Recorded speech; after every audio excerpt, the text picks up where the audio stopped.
ପ୍ରଶ୍ନ ଆସେ, ଧର୍ମ କ'ଣ? ବେଦ କୁହନ୍ତି ଧାରୟତେ ଇତି ଧର୍ମ, ଯାହା ଆମକୁ ଧରି ରଖିଛି ତାହା ହିଁ ଧର୍ମ। ଭାଗବତ କହିଲେ ଧର୍ମ ଧାରଣ ଏ ଜଗତ, ଧର୍ମରୁ ସୃଷ୍ଟି ଏ ଜଗତ। ଅର୍ଥାତ୍ ଧର୍ମ ଏ ଜଗତକୁ ଧାରଣ କରିଛି। କେବଳ ଧାରଣ କରିନାହିଁ, ଏ ଜଗତ, ଏ ସମଗ୍ର ସଂସାର ଧର୍ମରୁ ହିଁ ସୃଷ୍ଟି ହୋଇଛି। ଧର୍ମ ବିନା ଏ ଜଗତର, ଏ ସଂସାରର ଅସ୍ତିତ୍ୱ ନାହିଁ। ସେହି ଧର୍ମ ହେଉଛି ଏକ ନିର୍ଦ୍ଦିଷ୍ଟ ଆଚରଣ ବା ଅଭ୍ୟାସ, ଯାହା ମନୁଷ୍ୟକୁ ଆତ୍ମବଳ ପ୍ରଦାନ କରେ, ମନୁଷ୍ୟର ଆତ୍ମାକୁ ଉର୍ଜା ପ୍ରଦାନ କରେ, ଆତ୍ମା ସହ ପରମାତ୍ମାଙ୍କର ମିଳନ ପାଇଁ ପଥ ସରଳ ସୁଗମ କରେ।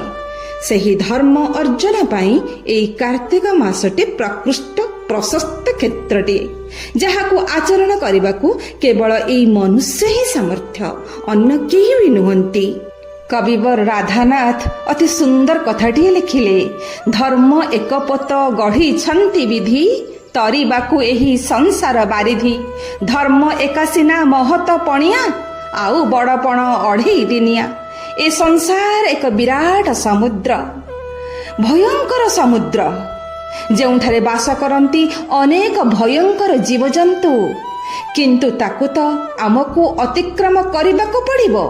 ସେଥିପାଇଁ ଧର୍ମ ହିଁ ଏକମାତ୍ର ନୌକା, ଧର୍ମ ହିଁ ଏକମାତ୍ର ସତ୍ୟ, ଆଉ ସବୁ ଅଢ଼େଇ ଦିନିଆ।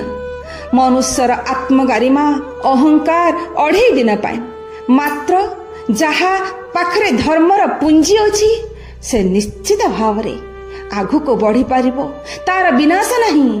ସେଇଥିପାଇଁ ତ ମଧୁସୂଦନ ରାଓ ସୁନ୍ଦର କଥାଟିଏ ଲେଖିଲେ, ବାଲ୍ୟ କାଳୁ ମୁହିଁ ଧର୍ମ ଧନ ସଞ୍ଜୀବି, ଏ ଜୀବନ ଅନିଶ୍ଚିତ, କେଜାଣି କାହାର ଆଜି ମୃତ୍ୟୁକାଳ ହୋଇଯିବ ଉପସ୍ଥିତ। ହଁ ବନ୍ଧୁଗଣ, ପିଲାଟି ବେଳୁ ଧର୍ମ ରୂପକ ଧନର ସଞ୍ଚୟର ଆବଶ୍ୟକତା ରହିଛି, ଯାହାକୁ ଆମେ ମୂଲ୍ୟବାନ ମନେକରି ତାକୁ ଉପାର୍ଜନ କରିବା ପାଇଁ ଆମର ପ୍ରତିଟି ମୁହୂର୍ତ୍ତକୁ ନଷ୍ଟ କରି ଚାଲିଛେ। ସେସବୁ କ୍ଷଣିକ, ଅସ୍ଥାୟୀ, ମଲା ପରେ ସାଙ୍ଗରେ କିଛି ଯିବ ନାହିଁ। କିନ୍ତୁ ଯିବ ଧର୍ମ ରୂପକ ଧନ, ଯାହାକୁ ଉପାର୍ଜନ କରିବା, ସଞ୍ଚୟ କରିବା, ଗଲାବେଳେ ସାଙ୍ଗରେ ମଧ୍ୟ ନେଇଯିବା।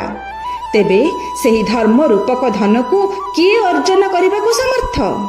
ଆଉ କେହି ନୁହନ୍ତି, କେବଳ ମନୁଷ୍ୟ, କେବଳ ଆମେ। ଏ ମନୁଷ୍ୟ ଶରୀରେ ଦିବ୍ୟ ଜ୍ଞାନ ଦେଖି ସନ୍ତୋଷ ଭଗବାନ।